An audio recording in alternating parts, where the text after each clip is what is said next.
Bonjour, nous allons commencer une série de conférences sur les principes concrets de gouvernance publique après Corona. C'est-à-dire que nous avons tous ressenti, et en particulier nos dirigeants que nous félicitons pour leur gouvernance publique pendant cette crise sanitaire, pour les décisions courageuses, pour l'analyse des données, pour la très grande responsabilité, pour le sens du service des citoyens. Et nous entamons aujourd'hui une période peut-être plus calme, plus sereine, mais en même temps, il serait bien de tirer des leçons de l'année écoulée et de voir comment est-ce que nous pouvons améliorer en quelque sorte les principes concrets de gouvernance publique.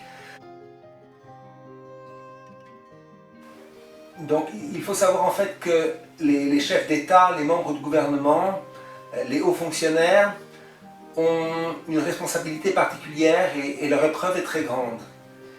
Dans la mesure où leur responsabilité dépend de l'étendue de leurs compétences, de leur habilitation, et le fait qu'ils aient beaucoup de pouvoir fait que les conséquences de l'exercice de ce pouvoir peuvent être favorables ou défavorables. C'est-à-dire que si la personne qui assume une fonction importante utilise cette fonction pour faire du bien à ses subordonnés, aux citoyens, alors sa réussite sera très grande. Inversement, s'il utilise sa fonction pour abuser de son pouvoir et éventuellement maltraiter des gens, alors sa réussite sera sujette à caution et il sera dans une situation difficile. Une personne qui a beaucoup de responsabilités dans la gouvernance publique se trouve dans une situation où si elle maltraite des gens, elle devra réparer ses actes, et cette réparation sera difficile par nature. Pourquoi ?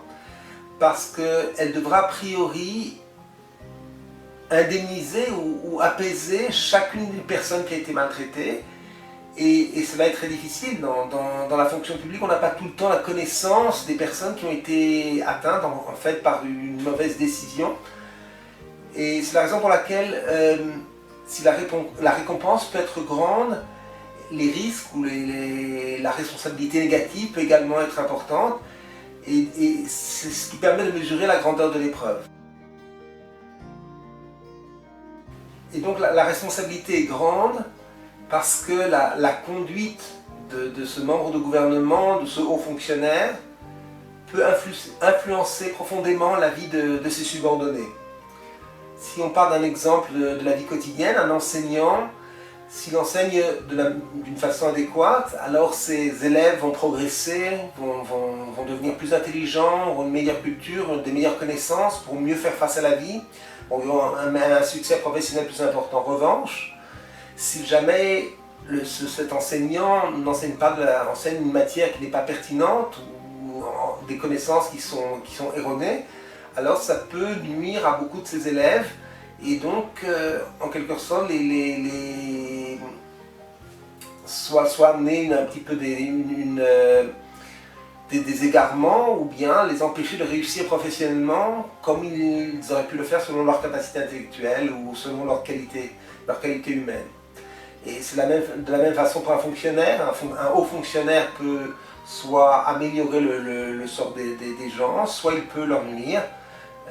Ou un juge parfois est responsable d'un emprisonnement, de la vie ou de la mort. C'est-à-dire peut-être pas de la mort, mais en tout cas il peut par erreur emprisonner une personne pendant 4 ans, 5 ans, ou inversement il peut décider de donner une sentence qui va sanctionner une attitude ou un comportement qui n'est pas adéquat, mais en même temps qui ouvre une porte vers une réhabilitation et vers un rétablissement d'une situation normative ou normale ou régulière, disons habituelle. De la même façon, un policier peut soit faire de l'ordre dans la société, aider les gens, faire en sorte que personne ne nuise à une autre personne, ou bien elle peut punir de manière un peu exagérée. Ou un dirigeant politique ou un haut fonctionnaire doivent plus travailler leur trait de caractère qu'un simple citoyen. Dans la mesure où ils ont une plus grande capacité d'améliorer le sort des autres personnes, de leur nuire, de leur accorder des réductions ou de les priver de ces réductions, de leur accorder, de les punir d'une certaine façon ou de les punir de manière modérée ou de manière exagérée. Et donc, en raison des conséquences importantes de leurs actes, ils doivent en fait avoir des traits de caractère qui sont les plus fins possibles, les plus améliorés, les plus perfectionnés, les plus sophistiqués, pour pouvoir agir de la manière la plus éclairée. Et ça exige également une grande maîtrise de soi. Et donc une personne de la gouvernance publique, lorsqu'elle est en contact avec d'autres personnes, elle doit faire des choix. Et par exemple, comme il est indiqué dans ce livre, donc le Jardin universel, cette personne, ce haut fonctionnaire, ce dirigeant politique, a le choix entre honorer et respecter son interlocuteur, ou bien le mépriser, l'ignorer, et éventuellement même l'humilier. Et c'est pourquoi, plus que tout autre, le dirigeant de la gouvernance publique, qu'il soit un dirigeant politique, qu'il soit un haut fonctionnaire, doit agir avec grandeur d'âme et doit agir avec une crainte en sachant que ses actions, si ce sont de bonnes actions et qu'elles aident les gens, soit ses subordonnés, soit d'autres personnes dont en fait il a une certaine responsabilité, s'il aide ces personnes, alors il sera récompensé. En revanche, s'il les maltraite ou s'il leur nuit, alors il endurera soit des punitions, des souffrances. Donc il doit savoir en fait que tout acte qu'il fait l'expose soit une récompense, soit une punition. Et c'est pour cela qu'il convient d'agir avec grandeur d'âme et avec conscience. Et en particulier, le dirigeant politique ou le haut fonctionnaire doit avoir la conscience qu'il n'assume sa fonction que parce qu'il a en quelque sorte été nommé à cette fonction par le Créateur du monde.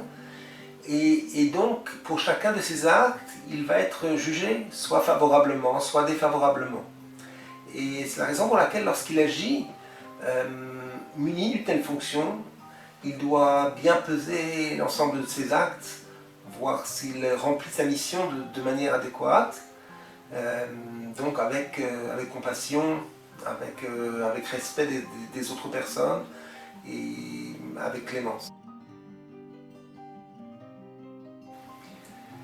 Et en fait, il y a une règle, une première règle qui est en fait le premier principe concret de gouvernance publique après Corona.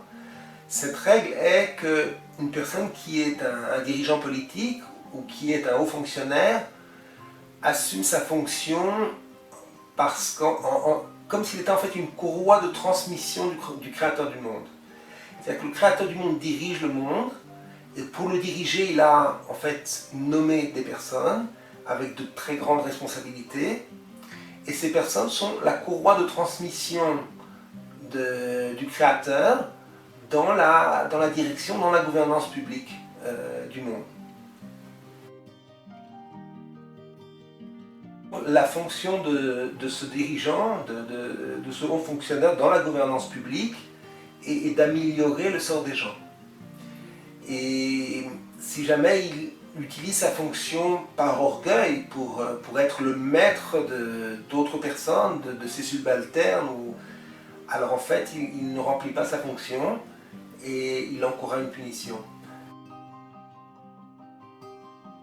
Nous avons vu au cours de cette première conférence un principe concret, un fondement quand même essentiel, concret de la gouvernance publique, à savoir qu'une personne qui a une fonction dans la gouvernance publique, une fonction politique ou une fonction de haut fonctionnaire, excusez-moi pour la répétition, en fait a une très grande responsabilité dans la mesure où elle peut influencer le sort de beaucoup de personnes.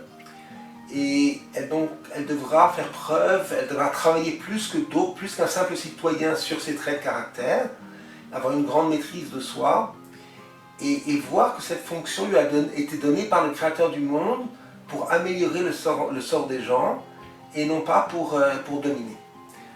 Donc, voilà, c'est la première conférence. Nous verrons d'autres principes concrets de gouvernance publique après Corona dans des conférences ultérieures. En tout cas, encore une fois, nous remercions chaleureusement nos dirigeants, nos fonctionnaires, nous-mêmes en tant que petits citoyens, avec peut-être éventuellement une petite remarque pour terminer. Le principe concret que nous avons évoqué, donc qui est extrait de ce livre Le Jardin universel, est un principe qui s'applique à tous les dirigeants. C'est donc un principe universel. Il est vrai, donc il s'applique à toutes les administrations, tous les systèmes politiques, même si notre préférence va vers la démocratie.